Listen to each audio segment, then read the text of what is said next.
అదే RTV app వార్తల్ని క్షణాల్లో చదివే అవకాశం ఉంటుంది. ఒక న్యూస్ పేపర్, ఒక టెలివిజన్ ఛానల్ మీ చేతుల్లో ఎప్పుడూ ఉంటాయి.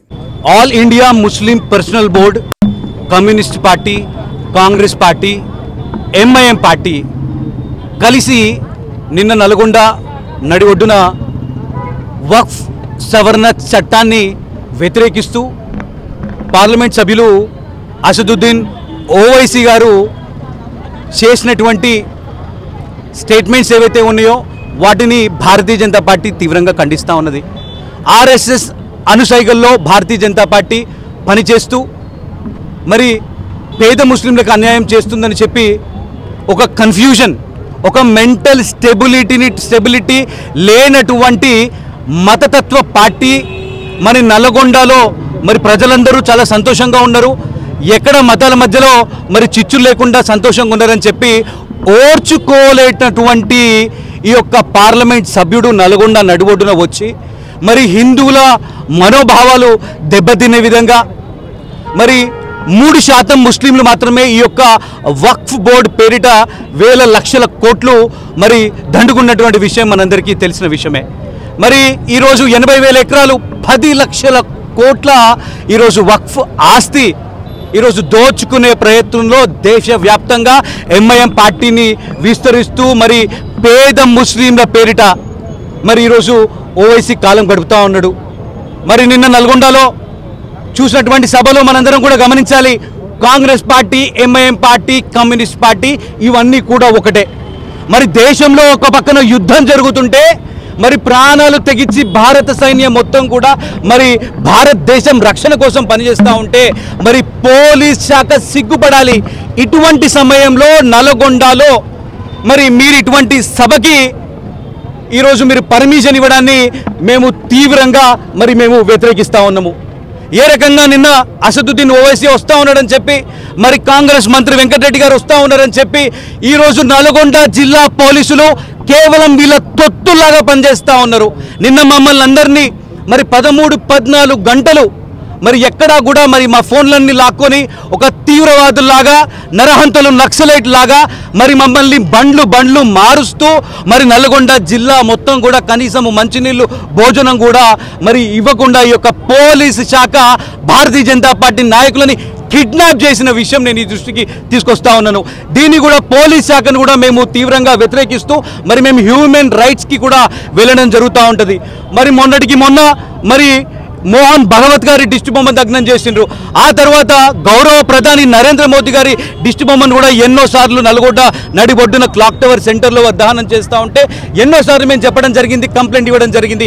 కానీ ఈరోజు పోలీస్ శాఖ అధికారులు కేవలం వాళ్ళ పోస్టింగ్లు కాపాడుకోవడానికి మాత్రమే, వాళ్ళకి మంచి పోస్టింగ్లు ఉంటే మరి ఏ రకంగా మనం చూసినాం న్యూస్ పేపర్లలో కూడా ఏ రకంగా గ్రానైట్ క్వారీల దగ్గర కావచ్చు, ఏవైతే ఆంధ్ర నుంచి వస్తున్నటువంటి ఇసుక, గ్రానైట్ రకరకాలుగా ఉన్నాయి.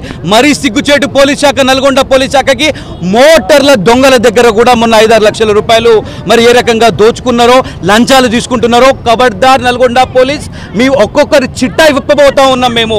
మరి మీరు ఏ రకంగా ఈరోజు కాంగ్రెస్ పార్టీకి తొత్తులా పనిచేస్తూ ఉన్నారు. ఈరోజు చట్టం ఒక పార్టీకి ఒకలాగా, మరి ఈరోజు మేము నల్గొండలో మేము ఉండొద్దా, మరి మేము నివసించద్దా, ఎందుకు ఈ రకంగా హత్యా ప్రయత్నం చేసింది ఈ యొక్క పోలీస్ శాఖ అని చెప్పి సందర్భంగా నేను ప్రశ్నిస్తూ మరి గౌరవ ప్రధాని నరేంద్ర మోదీ గారు పేద ముస్లిం సంక్షేమం కోసము, మరి పేద ముస్లింల సంక్షేమం కోసమే వారికి విద్య, వైద్య, చదువును అందించాలని చెప్పి ఈరోజు యొక్క వక్ఫ్ సవరణ చట్టాన్ని తీసుకొచ్చిండ్రు. మరి సంవత్సరానికి ఏటా 10,000 కోట్లు ఈ యొక్క వక్ఫ్ సవరణ చట్టంతో ఈరోజు భారతదేశానికి ఆదాయం పెరుగుతూ ఉన్నది.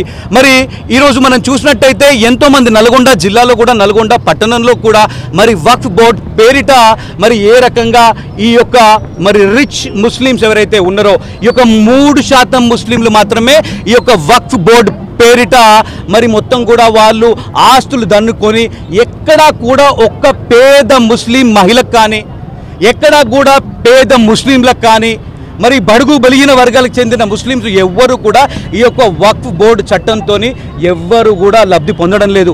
మొన్న అమిత్ షా కూడా పార్లమెంట్లో చెప్పడం జరిగింది, ఒకసారి మరి చట్టసభల్లో పాస్ అయిన బిల్లుని ఎవడ్రా నువ్వు ఓవైసీ, ఎవడ్రా నువ్వు వ్యతిరేకించడానికి, ఎవడురా నువ్వు ఈ యొక్క ముస్లిం సంఘాలను అన్నీ కూడా నిన్న ఇక్కడ క్లాక్ టవర్ సెంటర్లో మరి నువ్వు ఈ రకంగా సభలు పెట్టుకుంటూ దేశవ్యాప్తంగా నువ్వు ఈ రకంగా సభలు పెట్టుకుంటూ మరి అడ్డుకుంటాం మేము అని చెప్పి ఈరోజు మీరు ఏ రకంగా హిందువులని భయభ్రాంతులకు గురి చేసే విధంగా ఈరోజు నల్గొండ జిల్లాలో మీరు ఈ యొక్క సభలు పెడుతున్నారో మరి వీటన్నిటిని కూడా మేము అడ్డుకుంటాము. మరి నిన్న పోలీసు శాఖ మరి మమ్మల్ని అందరినీ కూడా మరి ఈ యొక్క దిస్ ఈజ్ అన్బిలీవబుల్. ఇట్లాంటి యొక్క నేను ఎక్కడ కూడా చూడలేదు. టెర్రరిస్టులని నక్సలైట్లను కూడా ఈ విధంగా ఎక్కడ తీసుకుపోరు. మరి ఖబర్దార్ నల్గొండ పోలీస్, మీరు ఇంకొకసారి ఇలాంటి ప్రయత్నం మీరు చేస్తే మీరు నల్గొండలో మీరు యొక్క కమ్యూనల్ థింగ్ అనేది మీరు లేపుతూ ఉన్నారు. నల్గొండ పోలీస్ శాఖ మతాల మధ్యలో చిచ్చు పెట్టే ప్రయత్నం చేస్తూ ఉన్నది. మేము చిన్న సభ పెట్టుకుంటాము, మేము చిన్న కార్యక్రమం చేస్తామంటే ఎక్కడికక్కడ మమ్మల్ని ముందస్తుగా అరెస్టులు చేస్తున్నటువంటి నల్గొండ పోలీసు శాఖ మరి ఏ రకంగా యుద్ధం జరుగుతున్న సమయంలో ఇలాంటి వ్యాఖ్యలు చేస్తున్నటువంటి ఓవైసీ గారిని కావచ్చు, మరి నల్గొండలో ఉన్నటువంటి కాంగ్రెస్ పార్టీ నాయకులు అందరూ కూడా ఒక్క వేదిక పంచుకొని మరి మేము అందరం కూడా మరి ఈరోజు గతంలో కూడా ఎన్నోసార్లు వాళ్ళందరూ చెప్పిండ్రు, ఎక్కడ కూడా మరి హిందువులకు కూడా ఇబ్బంది కలిగేటట్టు యొక్క ప్రయత్నం చేస్తూ ఉన్నారు. నిన్న ఓవైసీ నల్గొండ జిల్లాలో ఎవరిని కన్సిండ్ అని చెప్పి కూడా మీరు ఈ సందర్భంగా ఎంక్వైరీ చేయాలనుకుంటున్నాం.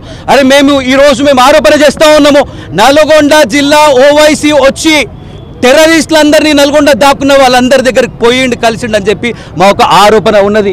మరి పోలీసు శాఖ ఎక్కడికి పోయినా కూడా వారందరికీ కూడా నిన్న 600-800 మంది పోలీసులతోని 4-5 మంది ఎస్పీలతోని మరి ఎక్కడా కూడా చూసినా కూడా మొత్తం కూడా నల్గొండలో ఒక జమ్మూ కాశ్మీర్ లాగా మరి పోలీసుల సెక్యూరిటీతో వచ్చినట్టు ఓవైసీ నీకు దమ్ముంటే నువ్వు సెక్యూరిటీ లేకుండా నల్గొండకి రా అని చెప్పి ఈ సందర్భంగా నేను నీకు ఛాలెంజ్ చేస్తా ఉన్నాను.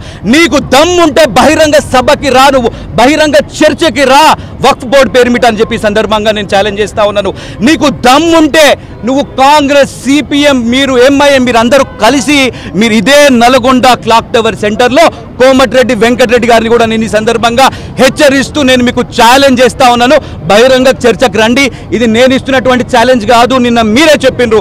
మరి బీజేపీ పేద ముస్లింలకి ఏ రకంగా ఈ యొక్క వక్ఫ్ బోర్డుకి సంబంధించి వారికి సహాయపడుతుందో అని చెప్పి మీరు చేసినటువంటి బహిరంగ చర్చకి రావాలి మీరు అని చెప్పి ఈ సందర్భంగా నేను హెచ్చరిస్తూ మరొకసారి నల్గొండ జిల్లాలో మరి హిందువుల మనోభావాలు దెబ్బతినేటట్టు కానీ, భారతీయ జనతా పార్టీ కార్యకర్తలను ఇబ్బంది పెట్టేటట్టు కానీ ఏ ఒక్క పోలీస్ శాఖ కాదు, ఏ ఒక్క ఎంఐఎం కార్యకర్తలు, కాంగ్రెస్ కార్యకర్తలాగా తొత్తులాగా పనిచేసినట్టు నల్గొండ పోలీస్ శాఖ పనిచేసినా కూడా మేము ఊరుకునేది ఉండదు.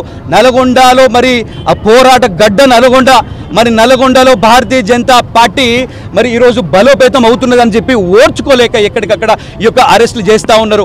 ఇదే నడి ఒడ్డున నల్గొండ నడి ఒడ్డున ఓవైసీ నిన్న నువ్వు చేస్తే కనీసం 500 మంది లేరు. సిగ్గుచేటు ఓవైసీ, సిగ్గుచేటు ఎంఐఎం, సిగ్గుచేటు కమ్యూనిస్ట్ కాంగ్రెస్ లారా. మీరు గిన్ని పార్టీలు పెట్టి సభ పెట్టినా కూడా 1000 మంది లేరు, మీ దగ్గర 500 మంది లేరు. మిమ్మల్ని లెక్క పెట్టిన 380 మంది మాత్రమే ఉన్నారు నిన్న సభలో. ఇదే క్లాక్ టవర్ సెంటర్లో వక్ఫ్ అమెండ్మెంట్ సవరణ చట్టానికి మద్దతుగా మరి మేము 5000 మందితో ఇక్కడ సభ పెట్టబోతా ఉన్నాం. మీరు చూస్తారు మరి సింహం గర్జిస్తూ ఉన్నది. నరేంద్ర మోదీ గారు దేశ రక్షణ కోసం పనిచేస్తూ ఉన్నారు. హమ్ హే ఆప్కే సాత్, నరేంద్ర మోదీ గారితో మేమందరం ఉన్నామని చెప్పి యావత్ భారతదేశ ప్రజలందరూ కూడా వారికి మద్దతు తెలుపుతున్న తరుణంలో భారతదేశాన్ని ఎవరు ఆపలేరు. నిన్న జరిగినటువంటి సంఘటనలో ముఖ్యంగా ఎంఐఎం అసరుద్దీన్ ఓవైసీ మరి పర్యటన సందర్భంగా భారతీయ జనతా పార్టీ నాయకులను ఎక్కడికక్కడ అరెస్టు చేసి అర్ధరాత్రి 12 అయినా కూడా మరి పంపించకుండా పోలీస్ స్టేషన్లను తిప్పుతూ మరి పెట్టిన ఇబ్బందికి నిరసనగా మరి ఈరోజు పెద్ద ఎత్తున భారతీయ జనతా పార్టీ జిల్లా శాఖ ఆధ్వర్యంలో మరి ఓవైసీ దిష్టి బొమ్మను దానం చేయడం జరిగింది. మరి ఏదైతే అసరుద్దీన్ ఓవైసీ చేస్తున్నటువంటి వక్ఫ్ చట్టానికి వ్యతిరేకంగా మరి ముస్లిం సంఘాలను ఏకం చేసి తప్పుదోవ పట్టిస్తున్న సందర్భాన్ని ఈ రాష్ట్ర ప్రజలకి, ముస్లిం సోదరులకి తెలియాల్సిన అవసరం ఉన్నది. భారతీయ జనతా పార్టీ 3వసారి అధికారం వచ్చిన తర్వాత నరేంద్ర మోడీ గారి నాయకత్వంలో వికసిత్ భారత్ లక్ష్యంగా అనేక నిర్ణయాలు ఈ భారతదేశంలో ఆనాడు మరి బ్రిటిష్ కాలం నాటి చట్టాలను సవరణ చేస్తూ మరి ఏదైతే జమ్మూ కాశ్మీర్ అయితే 370 ఆర్టికల్ అయితేంది, అదేవిధంగా రామ మందిర ఇష్యూ అయితేంది, ఇలా మహిళా బిల్లు అయితేంది, ఇలా వక్ఫ్ చట్టం ఆనాడు 1913లో మరి ఏదైతే బ్రిటిష్ ఇస్లామిక్ దేశాల చట్టాలను పునరుద్ధరించాలి, సవరణ చేయాలనే ఆలోచన మరి ముస్లిం సోదరులకి, ముస్లిం పేద కుటుంబాలకి న్యాయం జరగాలని చెప్పేసి గత సంవత్సరం పార్లమెంటులో 30 మంది ఎంపీలతోని కమిటీ వేసి 25 ఫిబ్రవరిలో ఈ వక్ఫ్ చట్టాన్ని ఆమోదించడం జరిగింది. ఈ వక్ఫ్ చట్టంలో దాదాపు 8,70,351 కోట్ల ఆస్తులు, మరి 9,40,000 ఎకరాల భూమి, మరి దీని నుంచి వచ్చే ఆదాయము సచార కమిటీ ఆనాడు ఏదైతే పివి నరసింహారావు ప్రభుత్వం ఉన్నదో మరి ఆనాడు సచార కమిటీ వేస్తే సచార కమిటీ దేశం మొత్తం కూడా జరుగుతున్న అన్యాయాన్ని పసిగట్టి మరి ఏదైతే ఆ సచార కమిటీ తేల్చింది ఇందులో తప్పులున్నాయి, ఈ వక్ఫ్ చట్టంలో సవరణ చేయాలని చెప్పి చేస్తే పివి నరసింహారావు 1995లో ఇంకా దాన్ని సవరణ చేస్తూ పూర్తి అధికారాలు ఇచ్చి మరి ఏదైతే వక్ఫ్ మరి రాష్ట్ర కమిటీని కానీ కేంద్ర కమిటీ కానీ వాళ్ళు చెప్పిందే వేదం, ఆ భూమి వక్ఫ్ అనగానే వక్ఫ్ ఫైనల్ అయిపోయే పరిస్థితి. ఆ వక్ఫ్ నుంచి దాదాపు సచార కమిటీ 1,20,000 కోట్ల రూపాయల ఆదాయం వస్తుందని చెప్పేసి సచార కమిటీ తేలిస్తే ఇవాళ 200 కోట్ల రూపాయలు మాత్రమే కేవలము ఆదాయాన్ని చూపిస్తున్నారు. ఈ వక్ఫ్ ఏదైతే పెద్దలు ఉన్నారో ముస్లిం కొన్ని వందల కుటుంబాల చేతుల్లో 9,40,000 ఎకరాలలో మరి ఇది జరుగుతూ ఉన్నది.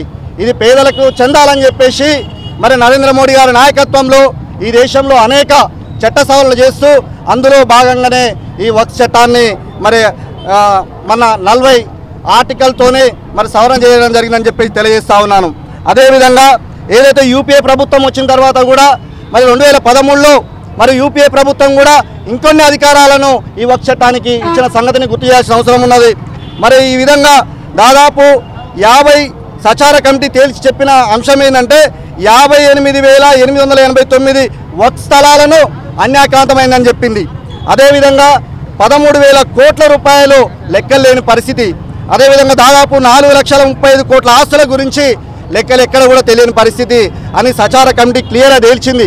మరి ఈ అన్ని కూడా పేద ముస్లింలకు అందాలని చెప్పేసి ఈరోజు వక్ఫ్ చట్టాన్ని సవరణ చేస్తే ఇవాళ ఎంఐఎం, ఓవైసీ, అసరుద్దీన్ పేద ముస్లింల పక్షాన నిలబడి వారికి మరి ఏదైతే నరేంద్ర మోడీ గారి నాయకత్వంలో జరుగుతున్నటువంటి వక్ఫ్ చట్ట సవరణలో మరి అందులో ఉన్నటువంటి ఎంఐఎం సంబంధించిన పార్టీ ఎంపీ కూడా అందులో ఏదైతే కమిటీలో ఉండి ఈరోజు కేవలం రాజకీయ లబ్ధి కోసము హిందూ ముస్లింలను ఈ రాజకీయంగా భారతీయ జనతా పార్టీ టార్గెట్ చేయాలని చెప్పేసి ఈ నల్గొండ కేంద్రంలో మరి ఏదైతే కోమటిరెడ్డి వెంకటరెడ్డి అదేవిధంగా ఇక్కడ ఉన్న బీఆర్ఎస్ నాయకులు అసరుద్దీన్ ఓవైసీ వస్తే వాళ్ళకి ఫ్లెక్సీలు స్వాగతం పలుకుతా ఉన్నారు. హిందూ సమాజం అంతా ఆలోచన చేయాల్సిన అవసరం ఉన్నది.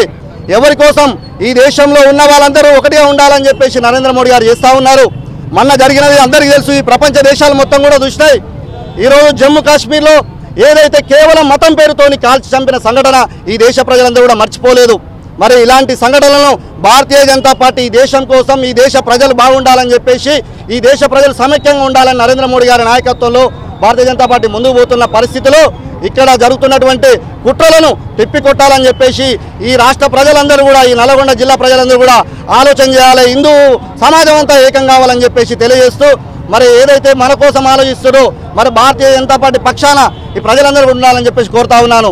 ముఖ్యంగా నిన్న జరిగినటువంటి మా మీద ఏదైతే అనవసరంగా మరి కేసులను, మమ్మల్ని అక్రమ అరెస్టులను తీవ్రంగా ఖండిస్తారు. మరి ఏదైతే పోలీసులు మరి అర్ధరాత్రి వరకు ఆయనకు బందోబస్తు కల్పించడాన్ని పోలీసు మరి వ్యవస్థను కూడా తీవ్రంగా వ్యతిరేకిస్తూ మరి ఈరోజు భారతీయ జనతా పార్టీ మరి ఓవైసీ అసరుద్దీన్ మరి హెచ్చరిక చేస్తూ మరి ఆయన దిష్టి బొమ్మ దగలం చేస్తామని చెప్పి తెలియజేస్తా ఉన్నాం. మరిన్ని వీడియోస్ కోసం ఛానల్ ని సబ్స్క్రైబ్ చేయండి, లేటెస్ట్ అప్డేట్స్ కోసం వాట్సాప్ ఛానల్ ని ఫాలో చేయండి అండ్ లింక్ డిస్క్రిప్షన్ లో ఉంది.